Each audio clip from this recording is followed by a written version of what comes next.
Good morning. It's Friday, the 19th of September 2014. Today, well, the last night I spent here at Canyon City Camp, which is fantastic. Check that log cabin out. How awesome is that? It's just straight out of Grizzly Adams. This is the second camp actually on the Chilkoot trail, which I'm following for, well, you can do it in 3 days, but I'm planning to do it in 4.5 because we had an absolute downpour last night. I don't know if you can see the river over here where I'm trying not to tread in bare shit. Just down here, that is way higher than it was when I arrived here yesterday.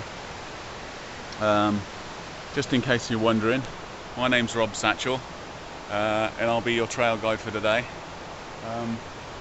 Check my house out, yeah? Oh, if you're wondering, yeah, that is obviously the cooking tent, because you've got to cook at least 100 yards. Well, that's not 100 yards, but away from where you're sleeping, because you cannot have any cooking materials, cooking substances, food, drinks, even deodorants that smell, everything down to even toothpaste.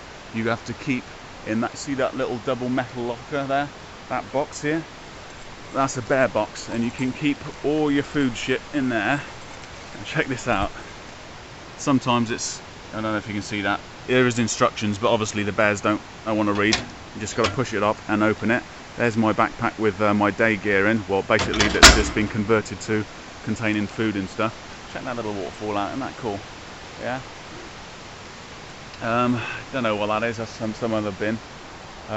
This really is a fantastic log cabin. It's a traditionally made log cabin. I'm hoping that they got the logs from around in the local area, because I wouldn't have wanted to lift any of those in. Righto, so this is my porch. How cool is that, eh? Yeah, I did get a little bit wet yesterday coming here.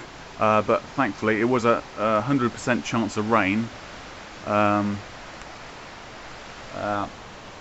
basically well, I thought, you know, go anyway.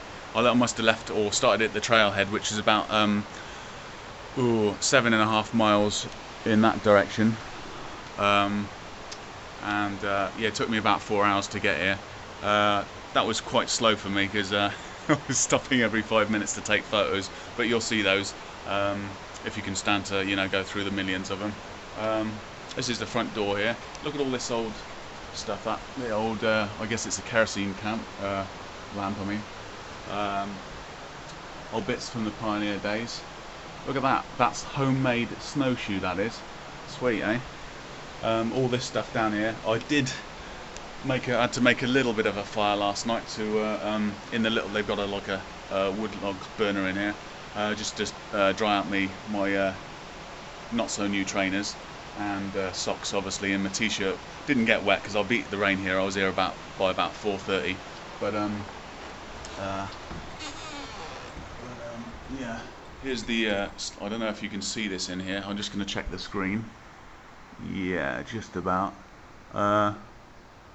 There's my bunk. Yeah. That's where I dried my socks. Look at these furniture. They've just got a chainsaw and carved it out. How about that, Daddy? Sweet, and that. Obviously, you think that there's, with the skylights in here in like 3 major windows, there'd be like loads of light after dark, but it absolutely goes pitch black. You cannot see anything after dark in here. All I had was my mag light, which was a 6D cell old-fashioned mag light, which I bought in town. That was around $39, bargain. I slept there so I could be closer to the door. The door does have a tiny little shoelace latch on it, that thing there. So I attached my bear bell to it, just in case I had any unwanted visitors in the night. This is a bear bell. It usually attaches to your belt or whatever. I've got a front pack on this journey, which I detest wearing front packs, but you got to keep the food and all that separate, and I don't have any room for it. So I attach this to the front, and it, as you move, obviously it goes like that. But obviously more so if you're anywhere near sort of rivers or anywhere that there's a bit more noise. If there's ice breaking up by the glacier back there, which I think I've taken a photo of, but we'll soon see. Right, there's the bear bell, so that's that. Obviously, Jody, say hello to my little friend. Now this is not for the bears, obviously, because it'll just piss them off. But it's there are cougars in the area, and although they detest human beings even more than bears, so they tend to keep to themselves. But you can never be too careful. Oh yeah, the most important thing, you might think, oh yeah, he's all on his own here, but this is my best friend. This is a bear spray. It works like the sort of government issue police pepper spray, but it's far more powerful. Basically all you do is flick that off, and then there's that little button underneath there, press down, and a spray comes out the front there, and it goes, oh I don't know, at least 3.5, maybe 4 meters if you're lucky. That's in non-windy conditions. Obviously you aim for the nose and eyes, and it gives them a real bad day, and after that they should sort of be disorientated enough to go their own way and stuff. Obviously there's instructions and stuff that the rangers give you, if they don't go away when you ask them nicely. But anyway, that thing is obviously when they get too close, or if they charge you, and they're getting a bit serious or angsty. But usually bears, they give you a couple of warning signs, that they're not happy. If you intrude into their zone, which is not necessarily they don't have like domains like say I don't know, certain other animals in other areas of the world. They have like a robin will fiercely defend its patch. I know you think, oh, cute little robin and all that, but bears aren't like that. It's basically if you get within a certain distance of them, that's their safety zone, in that they don't, they're really not comfortable with, or most of them shouldn't be comfortable with humans.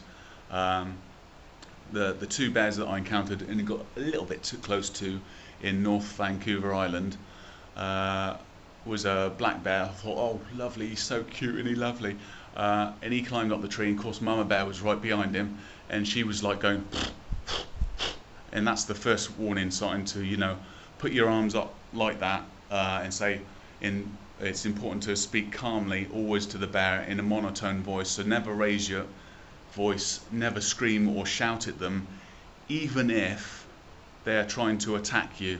I know that sounds crazy, but you never ever, because if you raise your voice to them, you're trying to prove that you're like the alpha male in their zone, and you've got to be submissive, but obviously you're not going to be an easy meal, are you? So you are going to fight back lethally, and the best place to stab them, hit them, or whatever, obviously, is in the nose and eyes.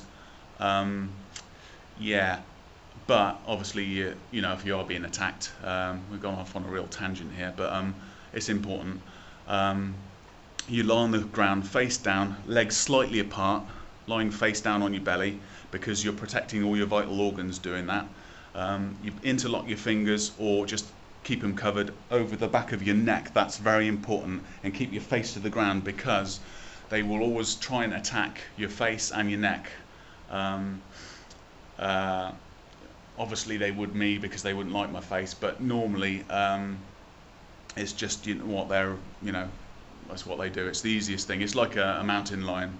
I heard once, I don't know if this is a myth or whatever, that they or some cats drop from trees onto their prey. This might have been in, I don't know, like an adventure book or whatever, but I have been checking up the trunks of bigger trees, but I think that's a load of bollocks, unless they're actually predatory, which there's enough this year. There's enough salmon in the streams. Well, definitely down on Vancouver Island there was, so I was pretty happy to get to go in the bear zone sort of thing. And oh, and there was actually, whilst I was down there, I know this is going way off the subject and all that, but there was apparently a mama cougar in the area. I didn't see it, but two campers did, coming out of their RV, which is like recreational vehicle, big old thing with you know, obviously a cab on the front. And they saw this thing just walk on past with two cubs. How cute was that, you know? But I've seen one of these things in a museum stuffed, and I never like to see stuffed animals and all that, but this thing was massive. I'd rather take on two Rottweilers than have a cougar or a mountain lion attack me. Seriously, the teeth on it, bigger than the teeth in the on those monkeys in China. But anyway, this is probably me. I've explained that. Showed you my. Oh yeah, there was some other sort of tools of choice here. Little axe there, obviously for the. I'm putting that in my pocket. Obviously, bear spray you keep on you all the time. It's the first time I've ever been to the toilet with a machete and bear spray in my entire life. But, Mum, I did leave the door open. Yeah. And now that you're thoroughly disgusted, that's part one and the end of the morning here. It's got to be about 9:30 in the morning now, so I'm going to sign off for now. And this again is Canyon City Campground. Yeah, that's about it. My name's Rob, and I will see you in a little bit. Cheers.